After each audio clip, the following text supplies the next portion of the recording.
نحمده ونصلي ونسلم على رسوله الكريم أما بعد فأعوذ بالله من الشيطان الرجيم بسم الله الرحمن الرحيم إنا فتحنا لك فتحا مبينا۔ اس وقت سورہ الفتح ہمارے سامنے ہے، مدنی دور میں نازل ہوئی۔ اس سورہ کی ابتدائی 3 آیات اس سورہ کا موضوع ہیں۔ اس صورت میں اللہ تعالیٰ نے حضور پرنور صلی اللہ علیہ وآلہ وسلم پر اپنے فضل و کرم کا بیان فرمایا اور آپ کے اصحاب رضی اللہ عنہم پر اپنی نوازشیں وہ ذکر فرمائیں، اور غور کیا جائے تو صحابہ کرام کی کامیابیاں اور ان کے کمالات، بلکہ قیامت تک امت مسلمہ میں جس کو جو کمال اللہ کے کسی ولی کو، کسی بندے کو جو کمال بھی حاصل ہوتا ہے، حاصل ہوگا، وہ دراصل حضور اکرم صلی اللہ علیہ وآلہ وسلم کے وسیلے سے حاصل ہو رہا ہے۔ اور تو اس طرح صحابہ کرام پر اللہ کی نوازشیں دراصل حضور اکرم صلی اللہ علیہ وآلہ وسلم کا ہی فضل و کمال ہے۔ تو اس صورت میں اللہ تعالیٰ نے حضور اکرم صلی اللہ علیہ وآلہ وسلم کی شان رفیع بیان فرمائی ہے۔ یہ صورت صلح حدیبیہ کے پس منظر میں نازل ہوئی، اس لیے صلح حدیبیہ کے بارے میں چند باتیں عرض کر رہا ہوں۔ ہجرت کا 6واں سال تھا۔ حضور اکرم صلی اللہ علیہ وآلہ وسلم نے خواب دیکھا کہ آپ اپنے اصحاب کے ساتھ عمرہ کر رہے ہیں، حلق ہو رہا ہے، قصر ہو رہا ہے، یعنی آپ عمرہ فرما رہے ہیں۔ بیت اللہ کی زیارت کو 6 برس گزر گئے تھے۔ ہجرت فرما کر آپ مدینہ طیبہ آ گئے، 6 برس گزر گئے تھے، بیت اللہ حاضری نہیں ہو سکی تھی۔ تو جب یہ خواب دیکھا تو حضور اکرم صلی اللہ علیہ وآلہ وسلم کے دل میں بیت اللہ کی زیارت اور عمرے کا ارادہ جوش مارنے لگا۔ اس کی وجہ بالکل ظاہر ہے کہ نبی کوئی بھی ہوں، ان کا خواب صرف خواب نہیں ہوتا بلکہ اللہ کا حکم ہوتا ہے۔ جیسا کہ اس سے پہلے سورہ الصافات میں ہم حضرت ابراہیم علیہ السلام کا خواب پڑھ چکے ہیں کہ بیٹے کو دیکھا ذبح کر رہا ہوں، تو اسماعیل اپنے بیٹے سے پوچھا تمہاری کیا رائے ہے؟ انہوں نے کہا تھا کہ یا ابت افعل ما تؤمر، ابا جان آپ کو جو حکم ملا ہے کر گزریے۔ پیغمبر کو جو کچھ خواب میں دکھایا جاتا ہے، جو کچھ کہا جاتا ہے، وہ اللہ کا حکم ہوتا ہے، اس لیے کہ پیغمبر کی نیند بھی پاک ہوتی، اس پہ شیطانی اثرات نہیں ہوتے۔ جب حضور اکرم صلی اللہ علیہ وآلہ وسلم نے یہ خواب دیکھا تو یہ گویا اللہ کی طرف سے امر تھا کہ عمرہ کرو، میرے گھر کی زیارت کے لیے آؤ۔ تو حضور اکرم صلی اللہ علیہ وآلہ وسلم نے اپنے صحابہ کو فرمایا کہ میں عمرے کا ارادہ کر رہا ہوں، جو میرے ساتھ جانا چاہے تیار ہو جائے۔ اب اس وقت کے حالات وہ ہمارے سامنے ہونے چاہیے۔ اس سے پہلے شوال 5 ہجری میں غزوہ احزاب ہو چکا تھا، اور اس میں مشرکین مکہ کو بلکہ عرب کی جتنی مخالف قوتیں تھیں ان کو اللہ نے رسوا کیا تھا۔ اس کا ذکر سورہ احزاب میں آ چکا۔ لیکن بہرحال مکہ میں مشرکین کی ایک طاقت تھی، اور دوسرے عرب قبائل ابھی مسلمان نہیں ہوئے تھے، تو وہ اب یہاں سے وہاں جانا ہے، اور اس کے ساتھ ایک جمعیت ہوگی، تو بہت اندیشہ تھا کہ آپس میں لڑائی ہو جائے، کسی جگہ بھی گھیر لیا جائے۔ اس سے پہلے تو جو کچھ مقابلہ ہوا تھا غزوہ خندق میں، وہ مدینہ طیبہ کے اندر تھا، احد بھی مدینہ طیبہ کے اندر تھا۔ بدر میں اگرچہ باہر گئے تھے، تو مشرکین اور ادھر منافقین ان سب کو اندیشے تھے۔ مشرکین کا اندیشہ یہ تھا کہ اگر ہم انہیں آنے کی اجازت دے دیں تو ہماری ناک کٹ جائے گی۔ حالانکہ کئی 100 سال سے یہ ایک روایت چلی آ رہی تھی، اگر کوئی شخص، کوئی جماعت بیت اللہ کی زیارت کے لیے جا رہا ہے اور اشہر حرم ہیں، یعنی ذوالقعدہ، ذوالحجہ، محرم یا رجب میں، تو دشمن قبیلے سے بھی اگر گزرے گا کوئی اس پہ ہاتھ نہیں اٹھائے گا۔ تو ان کو یہ کہ اگر آ جاتے ہیں ہماری ناک کٹ جاتی ہے، اور اگر ہم روکتے ہیں تو عرب میں بدنام ہوتے ہیں۔ یہ ایسے لوگ ہیں کہ جنہوں نے گویا بیت اللہ پر قبضہ کر لیا، جس کو چاہیں آنے دیں، جس کو چاہے نہ آنے دیں۔ اور ادھر منافقین بھی تھے مدینہ طیبہ میں، ان کے دلوں میں یہ وسوسے اٹھ رہے تھے کہ جائیں گے، راستے میں سینکڑوں قبیلے ہیں، تو کیا ہوگا؟ لگتا نہیں ہے کہ یہ واپس آ سکے۔ تو بڑے وسوسے تھے، آپس میں چمگوئیاں تھیں، باتیں ہو رہی تھیں۔ اب یہ سارے حالات تھے، لیکن حضور اکرم صلی اللہ علیہ وآلہ وسلم کا پختہ ارادہ تھا۔ تو 1400 صحابہ مخلص سچے آپ کے ساتھ روانہ ہوئے۔ ذوالحلیفہ، جسے اب ابیار علی کہا جاتا ہے، مدینہ طیبہ سے جب نکلتے ہیں تو کچھ ہی فاصلے پر بسیں رکتی ہیں، اور وہاں سے عمرے کا احرام باندھا جاتا ہے۔ یہاں سے حرم کی یہ جو سب سے لمبی حد ہے وہ یہیں سے شروع ہوتی ہے۔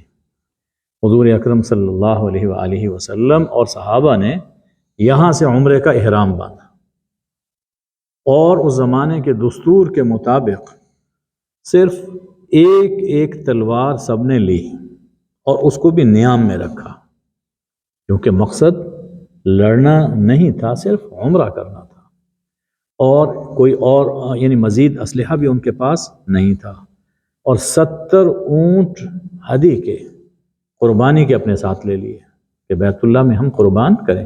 اگرچہ عمرے میں قربانی فرض یا واجب نہیں ہے، یہ صرف حج میں ہے، لیکن اللہ کے گھر قربانی کرنا ایک عظیم عبادت ہے، تو 70 اونٹ بھی لے لیے۔ اب یہ سفر شروع ہوا، ادھر سے سفر شروع ہوتا ہے، ادھر مشرکین مکہ تک بھی خبریں پہنچنا شروع ہو جاتی ہیں۔ حضور اکرم صلی اللہ علیہ وآلہ وسلم راستے میں احوال دریافت کر رہے ہیں اور آگے بڑھ رہے ہیں۔ عصفان جگہ آتی ہے، وہاں کچھ اطلاعات ملی، پھر ایک اور مقام ہے، وہاں پر بھی اطلاعات ملی، یعنی یہ باقاعدہ ایک نظام کے تحت چل رہے تھے، حضور صلی اللہ علیہ وسلم ان کی خبر رکھ رہے تھے اور ادھر سے وہ مسلمانوں کے احوال پر نظر رکھے ہوئے تھے، یہاں تک کہ انہوں نے کہا کہ جی آپ نہیں آ سکتے، کسی کو پیغام بھیج دیا۔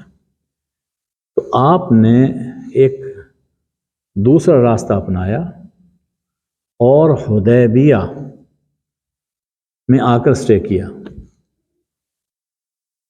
یہ حدیبیہ کو آج کل شمیسیہ بھی کہتے ہیں، اور یہ ایک تو موٹر وے جدہ سے مکہ مکرمہ جاتی ہے، اس سے جو پرانا روڈ ہے اس میں یہ جگہ اب بھی موجود ہے، جہاں سے حد حرم شروع ہوتی ہے۔ آپ دیکھتے ہیں ایک وہاں پر برج بنا ہوا ہے، اوپر کتاب بنی ہوئی ہے، اس کے بالکل قریب ہی یہ جگہ بنتی ہے، اور بس یہ حدیبیہ حرم سے باہر ہے، بس وہاں سے نکلیں تو حرم شروع ہو جاتا ہے۔ تو حدیبیہ میں آ کر حضور صلی اللہ علیہ وآلہ وسلم نے پڑاؤ کیا اور پیغام بھیجا، یہاں تک کہ ایک پھر پیغام بھیجا حضرت عثمان کے ذریعے سے، انہیں اپنا نمائندہ بنا کر بھیجا، تاکہ حضرت عثمان کی اپنی ایک شخصیت تھی، وہ مکہ چونکہ تاجر تھے تو اہل مکہ سے ان کے روابط، تجارتی روابط تھے، خاندان بھی ان کا وہاں پر تھا، چونکہ اموی تھے، بنو امیہ میں ان کی رشتہ داریاں ہیں، تو حضرت عثمان کو اپنا نمائندہ بنا کر بھیجا۔ انہوں نے حضرت عثمان رضی اللہ تعالی عنہ کو ڈیٹین کر لیا، وہاں پر روک لیا، اب کچھ پتہ نہیں چل رہا تھا، کسی نے یہ خبر پھیلا دی، انہیں تو شہید کر دیا گیا۔ اب حضرت عثمان کی حیثیت ایک نمائندے اور ایک سفیر کی حیثیت تھی، اور کسی جماعت کے، کسی قوم کے نمائندے کو شہید کرنا یہ قدیم زمانے سے بڑا جرم ہے۔ اب گویا کہ انتہا ہو گئی تھی معاملات کی۔ تو حضور اکرم صلی اللہ علیہ وآلہ وسلم ببول کا، کیکر کا ایک درخت تھا، اس کے نیچے تشریف فرما ہوئے اور ارشاد فرمایا کہ عثمان کے بارے میں خبر یہ ہے کہ انہیں قتل کر دیا گیا، تو کون ہے جو میرے ہاتھ پر موت کی بیعت کرتا ہے کہ جب تک ہم اس خون ناحق کا انتقام نہیں لے لیتے ہم یہاں سے واپس نہیں جائیں گے، یہاں تک کہ ہم مر جائیں، لیکن ہم اس کا بدلہ لیں گے۔ تو یہ بیعت علی الموت تھی، بیعت علی الجہاد بھی اس کو کہہ سکتے ہیں۔ تو یہاں یہ بیعت ہوئی ہے کیکر کے درخت کے نیچے۔ اس کے بارے میں اللہ نے جو بات فرمائی وہ ہم سورت میں پڑھیں گے۔ پھر ایک یہاں پر ایک ایسی بات حضور صلی اللہ علیہ وسلم نے فرمائی جو حضرت عثمان رضی اللہ تعالی عنہ کے لیے نہایت ہی شرف کی بات ہے۔ جب یہ بیعت ہو رہی تھی، حضرت عثمان تو تھے نہیں، اور یہ بھی معلوم نہیں تھا کہ وہ، یعنی کوئی قطعی بات تو تھی نہیں کہ واقعی وہ شہید ہو گئے ہیں، ہو سکتا ہے کہ زندہ ہوں۔ تو حضور صلی اللہ علیہ وآلہ وسلم نے سب صحابہ کی بیعت کے بعد اپنا دایاں ہاتھ مبارک اٹھایا اور فرمایا کہ اگر عثمان یہاں پر ہوتے وہ بھی میرے ہاتھ پر بیعت کرتے۔ یہ عثمان کا ہاتھ ہے، اپنے دائیں ہاتھ کو فرمایا یہ عثمان کا ہاتھ ہے، عثمان کی طرف سے میں بیعت کر رہا ہوں۔ تو بائیں ہاتھ پر اپنا ہاتھ رکھا اور ان کو اس بیعت میں شامل فرمایا۔ سورت میں ہم دیکھیں گے کہ اللہ نے اس بیعت پر اپنی رضا کا اعلان فرمایا کہ جو لوگ اس بیعت میں شامل ہوئے ان سب سے میں راضی ہوں، لقد رضی اللہ عن المؤمنین، ان سب سے میں راضی ہو گیا۔ اور یہ جو رضا ہے نا اللہ کی رضا، یہ بہت بڑا انعام ہے۔ ہم دنیا میں جو نیکی کرتے ہیں، جو نیکی کرتے ہیں، ان سب سے مقصود صرف ایک ہی ہوتا ہے کہ اللہ ہم سے راضی ہو جائے، اللہ ہم سے راضی رہے، ایک ہی مقصود ہوتا ہے۔ اب ہے راضی یا نہیں ہے، ہماری عبادتیں قبول ہو گئیں یا نہیں ہوئیں، ہمیں تو اس کا پتہ چلے گا آخرت میں۔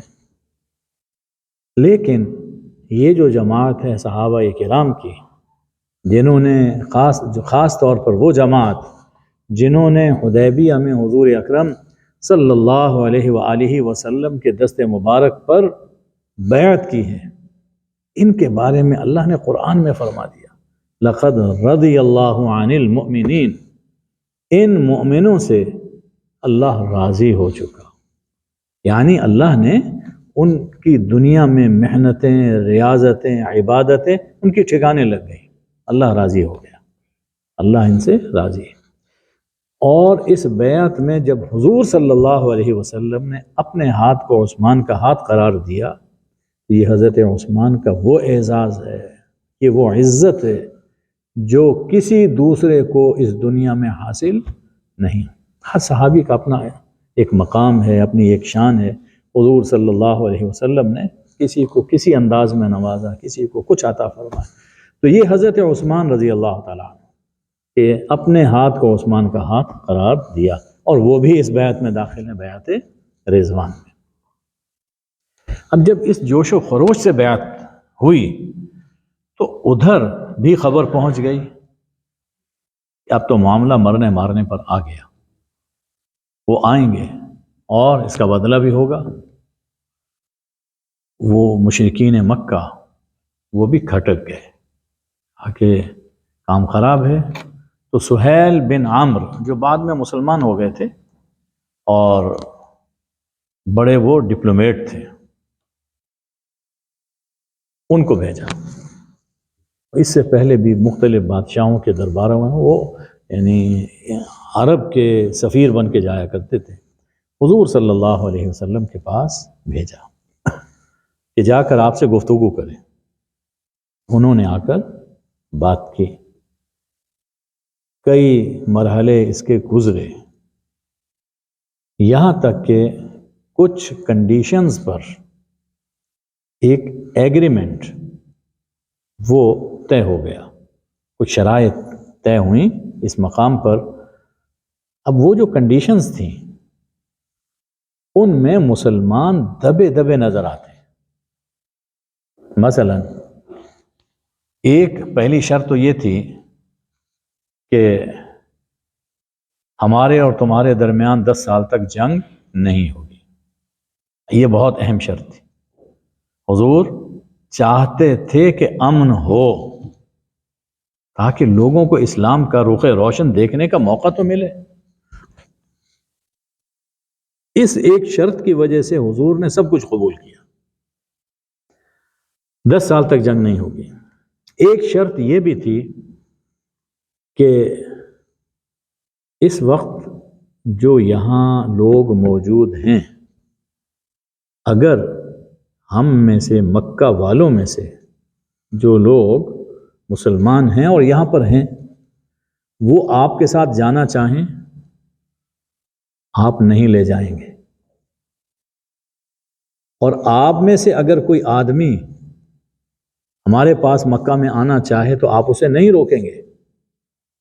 یعنی ان کا یہ تھا کہ اب مکہ میں قریب آئے ہوئے ہیں، رشتہ دار ہیں، پہلے اپنا گھر بار یہاں تھا، تو ظاہر ہے انسان کا دل مچلتا ہے، تو ہو سکتا ہے کہ ان میں سے کوئی ہمارے پاس لوگ آ جائیں اور وہ دوبارہ ہمارے دین میں آ جائیں، تو ان کو آپ نہیں روکیں گے۔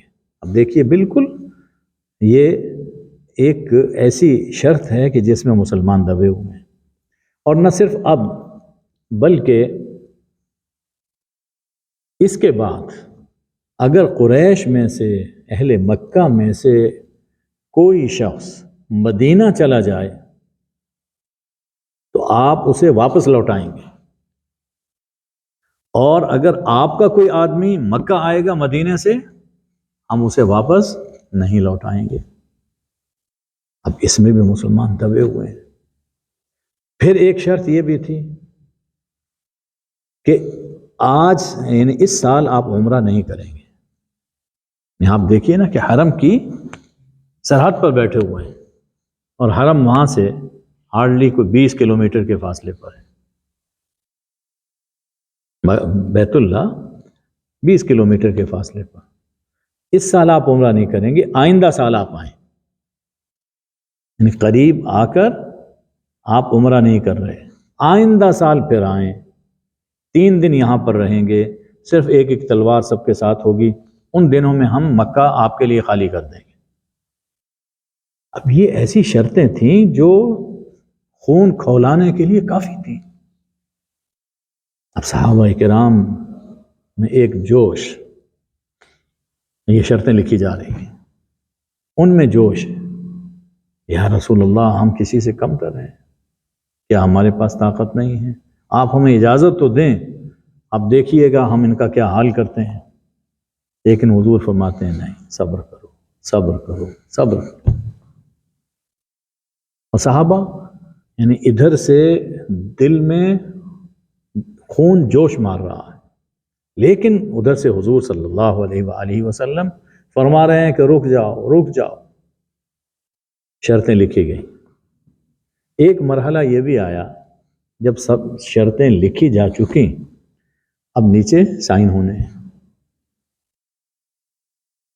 حضرت علی کرم اللہ وجہہ وہ یہ دستاویز لکھ رہے تھے، انہوں نے نیچے لکھا محمد الرسول اللہ۔ تو وہ سہیل بن عمرو کہنے لگے کہ جھگڑا تو اسی بات پر ہے، اگر ہم رسول مان لیں تو جھگڑا ختم ہو جائے گا، آپ اپنا اور اپنی ولدیت لکھیں۔ حضرت علی نے بڑے ادب سے عرض کی کہ یا رسول اللہ مجھ میں تو ہمت نہیں ہے کہ میں اسے کاٹ دوں، فرمایا کہ مجھے دو۔ اس کے اوپر خود اسے کراس کر دیا اور پھر لکھا گیا محمد ابن عبداللہ۔ اب یہ ایگریمنٹ ہو گیا۔ یہ ایگریمنٹ ابھی سائن نہیں ہوئے تھے کہ یہی سہیل بن عمرو، ان کے بیٹے تھے ابو جندل رضی اللہ عنہ، وہ مسلمان ہو چکے تھے، اور باپ نے بیٹے کو زنجیروں میں جکڑ کے گھر میں بند کیا ہوا تھا، ابو جندل کو گھر میں بند کیا ہوا ہے۔ انہیں جب یہ پتہ چلا کہ حضور صلی اللہ علیہ وآلہ وسلم اتنے قریب آ چکے ہیں، وہ کسی نہ کسی طریقے سے اپنے گھر سے نکلے اور حدیبیہ میں پہنچ گئے۔ ابھی سائن نہیں ہوئے تھے کہ کہا کہ یا رسول اللہ مجھ پر ظلم ہو رہا ہے، مجھے اپنے ساتھ لے جائیے۔ ادھر سے ان کے باپ چلائے سہیل کہ ہم لکھ چکے ہیں کہ یہاں سے اگر کوئی جانا چاہے تو آپ انہیں نہیں لے جائیں گے۔ اب اس پر صحابہ نے کہا کہ بھائی ایگریمنٹ تب پورا ہوتا ہے جب اس پہ سائن ہو جائیں، سائن تو ابھی ہوئے نہیں، لہٰذا ابھی ایگریمنٹ پورا نہیں ہوا، اس سے پہلے ہی آ گئے۔ نے کہا کہ بس جو لکھ دیا لکھ دیا، آپ نے مان تو لیا، جب مان لیا ہے تو اس کو آپ پورا کریں۔ بڑا ایک نازک یہ موقع تھا کہ ایک وہ مسلمان ہیں، پاؤں میں ان کے بیڑیاں ہیں اور وہ زخمی حالت میں ہیں، ایک مظلوم ہیں۔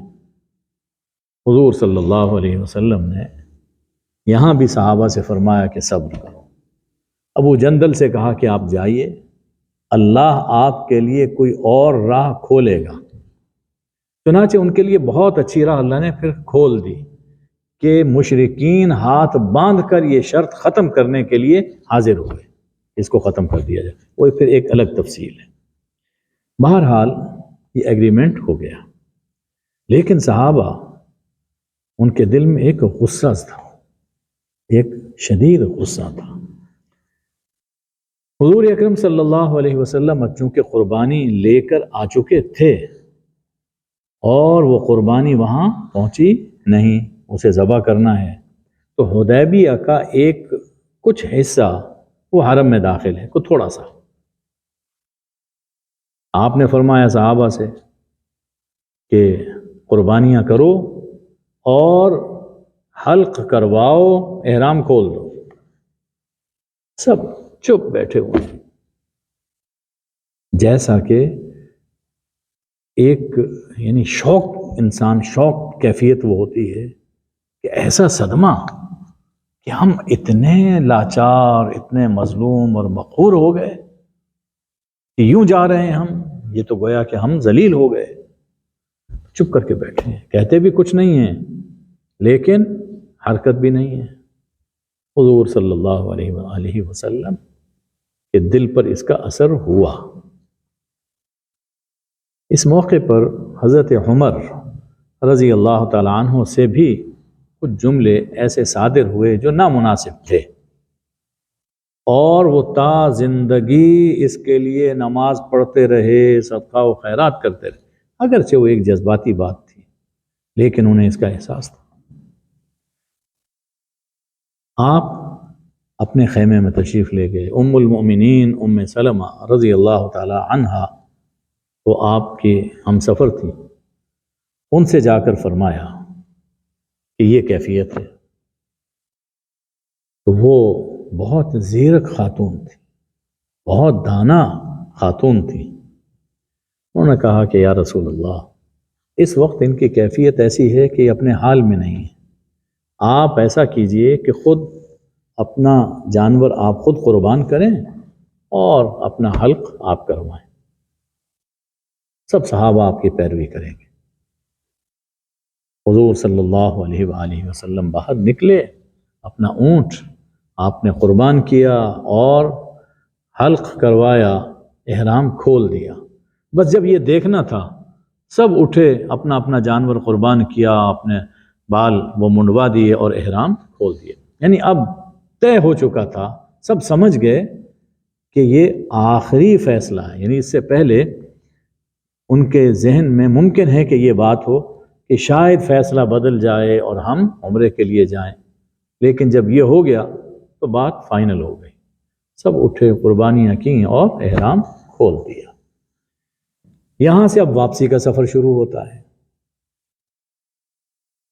حضور اکرم صلی اللہ علیہ وآلہ وسلم راستے میں ایک مقام پر پہنچے، غالباً قراء الغمیم تھا یا کوئی دوسرا مقام تھا. یہ سورہ مبارکہ نازل ہوئی، انا فتحنا لک فتحا مبینا، ہم نے آپ کو ایک کھلی فتح عطا فرمائی. ہم نے آپ کو ایک کھلی فتح عطا فرمائی، روشن فتح ہم نے آپ کو عطا فرمائی. یہ جب سنا تو سب حیران کہ یا رسول اللہ، کیا یہ فتح مبین ہے؟ یعنی بظاہر دیکھا جائے تو یہ تو گویا ہم ہار کے جا رہے ہیں، ہم دبے ہوئے ہیں. آپ نے فرمایا کہ ہاں یہ فتح مبین ہے. اور بعد کے حالات نے ثابت کر دیا کہ جہاں تک حضور صلی اللہ علیہ وآلہ وسلم دیکھ رہے تھے وہاں تک کسی کی نظر نہیں پہنچی، بس ایمان تھا. یعنی اس موقع پر جب ایک بڑے صحابی حضرت عمر، انہوں نے حضرت ابو بکر سے کہا کہ یہ کیا ہے، تو حضرت ابو بکر نے اس موقع پر فرمایا، عمر وہ اللہ کے رسول ہیں. یہ بات ذہن میں رکھو، وہ اللہ کے رسول ہیں. یعنی جو کر رہے ہیں، جو کہہ رہے ہیں وہ ٹھیک ہے. ان کا کہنا، ان کا کرنا وہ اللہ کے حکم کے مطابق ہوتا ہے. یہ دیکھیے صدیق رضی اللہ تعالیٰ عنہ کا ایمان. تو بات سمجھ آ رہی ہے؟ نہیں آ رہی، لیکن جب رسول اللہ صلی اللہ علیہ وآلہ وسلم نے کوئی بات فرما دی تو آمنا وصدقنا. یہ ہے صدیقی ایمان. اور ایک امتی کو اپنا ایمان صدیقی رکھنا چاہیے، سمجھ آئے نہ آئے دین کی کوئی بات، لیکن جب یہ ثابت ہو گیا کہ قرآن میں ہے یا حضور صلی اللہ علیہ وآلہ وسلم کی سنت میں ہے تو بس اس پہ عمل کیا جائے، اس کو مانا جائے. تو آپ نے فرمایا کہ ہاں فتح مبین. اور اس کے بعد ہم دیکھتے ہیں کہ پھر فتوحات حاصل ہوتی ہیں. فتوحات یعنی اس کے بعد آپ واپس آئے. ذوالقعدہ سن 6 ہجری کا یہ واقعہ ہے. 7 ہجری میں غزوہ خیبر ہوتا ہے. اس سے پہلے مشرکین اٹیک کر رہے تھے. غزوہ خیبر میں کیا ہوا؟ اب مسلمان آگے بڑھے، مسلمانوں نے اقدام کیا. یہود کا بڑا مرکز خیبر، وہاں مسلمان گئے. اور اس صورت میں ہم پڑھیں گے کہ جب آپ خیبر کے لیے روانہ ہونے لگے تو اللہ کی طرف سے یہ حکم آیا کہ اس سفر میں بس وہی ساتھ جائیں گے جو حدیبیہ کے سفر میں ساتھ تھے، اور کوئی نہیں جائے گا. اب وہاں تو بڑا خطرہ تھا، منافقین جان چھڑا رہے تھے کہ یہ واپس نہیں آنے، کہ یہ مر جائیں گے. اب یہاں جب یہ ثابت ہو گیا کہ اللہ کی مدد مسلمانوں کے ساتھ ہے، اور یہاں غزوہ ہوتا ہے، جنگ ہوتی ہے، تو مال غنیمت وہ حاصل ہوتا ہے، اس لالچ میں کہہ رہے ہیں کہ ہمیں بھی آپ ساتھ لے کر چلیں. آپ نے فرمایا کہ نہیں، اس سفر میں تم ساتھ نہیں جا سکتے. اللہ کی طرف سے پابندی لگ گئی. غزوہ خیبر ہوا اور اللہ نے اس سے بہت کچھ مسلمانوں کو عطا فرمایا، ایک کامیابی حاصل ہو گئی. اور پھر اگلے سال ذوالقعدہ میں حضور صلی اللہ علیہ وسلم، یعنی 6 کا یہ صلح حدیبیہ ہے، تو 7 میں غزوہ خیبر، اور اس کے بعد ذوالقعدہ میں پھر عمرہ بھی ہو گیا. 7 میں آپ واپس تشریف لائے اور اپنے معاملات جو دینی ہیں وہ چلتے رہے. رمضان 8 رمضان یعنی 8 ہجری کا رمضان، 8 ہجری کا رمضان تھا کہ جب آپ مکہ کے لیے روانہ ہوئے. اب اس کا ایک خاص پس منظر ہے، وہ دوسرے موقع پہ میں عرض کروں گا کہ 6 میں صلح حدیبیہ ہوتی ہے، 7 میں غزوہ خیبر کی فتوحات حاصل ہوتی ہیں، اور دوسری بہت سے فتوحات. اور اس دوران میں صلح حدیبیہ کے بعد چونکہ جنگ بند ہو چکی تھی، لوگ قریب آئے اور ان کو اسلام سمجھنے کا موقع ملا، تو وہ لوگ گروہ در گروہ وہ مسلمان ہونے لگے. یہ بڑی کامیابی تھی کہ اسلام پھیلا. اور 8 ہجری میں، یعنی تقریباً آپ یہ سمجھیے کہ 1.5 سال کے بعد، 1 سال 10 ماہ کے بعد رمضان میں آپ مکہ روانہ ہوتے ہیں. چونکہ مشرکین مکہ نے صلح حدیبیہ کو خود توڑ دیا، ختم کر دیا، تو آپ مکہ روانہ ہوتے ہیں، اور بغیر لڑے بھیڑے اللہ مکہ کو حضور کے قدموں میں ڈال دیتا ہے. فتح مکہ ہو گئی. یعنی کہاں یہ تھا کہ 10 سال تک جنگ نہیں ہوگی، اور اس کے بعد کیا ہوگا ابھی تک کچھ پتہ نہیں. اور کہاں یہ کہ ٹھیک 1.5 پونے 2 سال کے بعد وہی شہر مکہ جہاں آپ کو داخل ہونے کی اجازت نہیں دی گئی تھی، اللہ نے وہ مکہ ہی فتح کروا دیا اور لوگ مسلمان ہو گئے. اب اس آیت کو سمجھ آتی ہے یہ آیت کہ انا فتحنا لک فتحا مبینا، کہ جس صلح کو تم یہ سمجھ رہے ہو کہ یہ ایک دبی ہوئی صلح ہے، یہ مسلمانوں کی شکست ہے، کمزوری ہے، یہ در حقیقت آئندہ تمام فتوحات کی بنیاد ہے. اس لیے اس صلح کو فرمایا کہ یہ فتح مبین ہے. یہ اس سورہ کا ایک پس منظر ہے جو آج مختصر طور پر عرض کر دیا. انشاءاللہ ان آیات کی تفسیر ہم آئندہ درس سے شروع کریں گے. وما علینا الا البلاغ. سبحان اللہ وبحمدہ سبحان اللہ العظیم. اللہم صلی علی سیدنا و مولانا محمد النبی الامی وآلہ وبارک وسلم. اے اللہ ہمیں قرآن پاک پڑھنے، سمجھنے اور اس پہ عمل کرنے کی توفیق عطا فرما. اے اللہ ہمیں صلح حدیبیہ کو سمجھنے کی توفیق عطا فرما، اور اس صلح کے مطابق ہمیں اپنی پالیسی بنانے کی توفیق عطا فرما. یا اللہ ہماری زندگی میں ہمیں ہر طرح کی کامیابی عطا فرما. سب بیماروں کو شفائے کامل عاجل عطا فرما. اے اللہ ہمارے وطن کی حفاظت فرما، ہمارے فلسطینی بھائیوں کی دستگیری فرما، دنیا کے تمام مظلوموں کی دستگیری فرما۔ وصلی اللہ وبارک وسلم علی حبیبہ سیدنا محمد و آلہ الطیبین الطاہرین، آمین یا ارحم الراحمین۔